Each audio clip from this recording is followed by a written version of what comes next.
News 46 is brought to you in part by CD2 Special Election Candidate Debate hosted by Trunk and Western Representation 3-day, 3-city event. Thursday, June 23rd at 6:30 p.m. at the Pahrump Nugget, airing live on KPVM 46.1, moderated by Karen Jackson of K9 Radio. Friday, June 24th at 7 p.m. at the Elko Senior Center, and Saturday, June 25th at 6:30 p.m. at the John Oscowaga Nugget, Sparks, Nevada. Submit your questions for candidates today. More information online at trunkonline.com. Paid for by Trunk and Western Representation. Well, I think, you have to give the community, it's been very positive. I think that you have to give the town council credit for being willing to be transparent and to have this kind of an open town hall type meeting process where people can come in and get to know me, ask really good questions. There's no such thing as a bad question. I mean, there's been questions all over the board, and I can only be very factual and very honest about how I invest and answer those questions. But I think it's been a very positive process. I think for the most part, people have come away with a good feeling for how we go through this process, how we cause this to happen, what will come out of it because of it. It's going to raise the income for people who work here. It's going to create construction jobs and people back to work in a dignified way in the skilled trades industry. It's going to have a sustainable, ongoing economic opportunity for everybody. I felt very good support here. There's a lot of people with a lot of questions. I think that they need those questions to be answered. We've tried to do that. I always try and be transparent. My grandfather always told me if you don't lie, you don't have to worry about what you said. So all I can do is tell you what I believe to be factually true.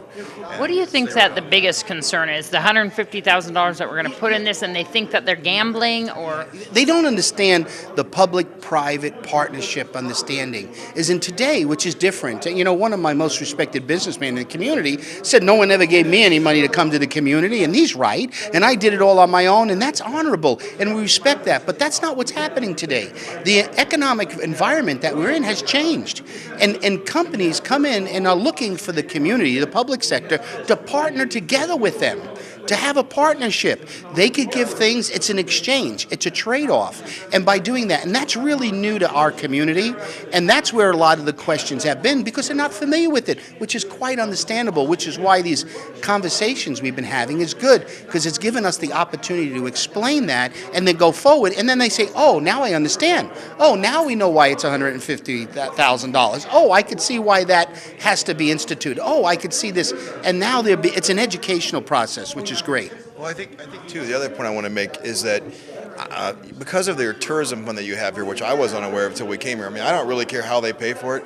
You have to look at it as an investment. We're going to require that the town get paid back for their investment before we step forward into the next phase of this thing with a real developer on this. So they've got these monies they've collected from visitors who've come here. This is for you to grow your visitor market. So I think it's a really appropriate use of these funds to look at ways to increase that economics of this whole situation. So it's not something that you're taking out of your actual local taxpayers' money.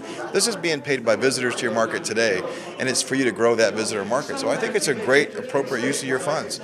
And it is an investment. It's not something you're going to spend and never get back. So give me the bottom line. We're looking at a theme park. Is it an alien-based theme park? Is that what we're looking at? I've heard that. I'm going to let you go to answer that one. Number one is we don't know what's going to work here yet. We have to figure out what's going to work here. I don't know what theme's going to work here. I don't know what scale or scope it's going to be. That's what this first initial step is what can I do to get people over the mountain from Vegas to spend money here? What would work here? Whether it's aliens, I don't care what it is. It could be anything. What I'm going to tell them is what I think the best thing to do is. That's going to get people to come over here and spend their money from the Vegas market, from Southern California, from the visitors that fly into Vegas.